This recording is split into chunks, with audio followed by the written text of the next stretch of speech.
বিসমিল্লাহির রহমানির রহিম। আসসালামু আলাইকুম। আবারও আসলাম আপনাদের মধ্যে একটা ছোট্ট একটা ভিডিও নিয়ে।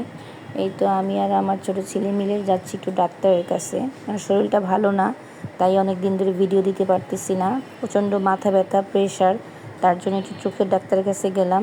এই তো ওইখানে ডাক্তারের কাছে গিয়ে আমরা বসে আছি, সিরিয়াল অনুসারে ডাকার অপেক্ষায়। শরীরটা খুব খারাপ, সবাই আপনারা আমার জন্য দোয়া করবেন যাতে আমি সুস্থ হয়ে যাই। প্রচুর প্রেশার, অনেক প্রেশার বেশি, আর মাথার ব্যথা কোনো রকমই সারে না। মাথার ব্যথা, চোখে ব্যথা, প্রচুর শরীরটা প্রচুর খারাপ, যার জন্য আমি রীতিমতো এখন ভিডিও দিতে পারতেছি না। এই তো আমি ওয়েটিংয়ে বসে আছি, যখন আমার নাম ডাকবে, নাম ধরে সিরিয়ালে, তখন আমি ভিতরে ঢুকবো। আর সেইটার জন্যই ছোট্ট একটু ভিডিও করে, এত অসুস্থর মধ্যেও আপনাদেরকে আমি সেই ভিডিওটা করে আপনাদের মধ্যে শেয়ার করতেছি। যদি ভালো লাগে তো লাইক, শেয়ার, কমেন্টস করবেন এবং সাবস্ক্রাইব করবেন। আপনাদের একটা লাইক, একটা শেয়ার, কমেন্টসে আমার অনেকটা পথ আগাবো আমি। এই তো আমাকে ডাকা হয়ে গেছে, তা আমি ভিতরে চলে গেছি। তা ওরা আমাকে দেখতেছে, কিন্তু দেখা টাকা শেষ, হিসাবটা একটু অন্যরকম হয়ে গেল।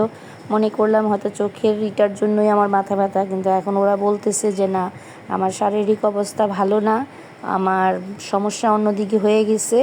ওরা সব দেখে টেখে আমার চোখের কিছু টেস্ট করায় আমাকে তারা বলে দিল যে আমি যাতে মেডিসিনের ডাক্তার দেখাই, কারণ আমার শরীরে অন্যরকম কোনো একটা প্রবলেম আছে। যেহেতু প্রেশার এত বেশি, আর এত প্রেশারের জন্য আমার চোখের কিছুটা ড্যামেজ হয়ে গেছে, আমার নার্ভগুলো অনেকখানি ড্যামেজ হয়ে গেছে।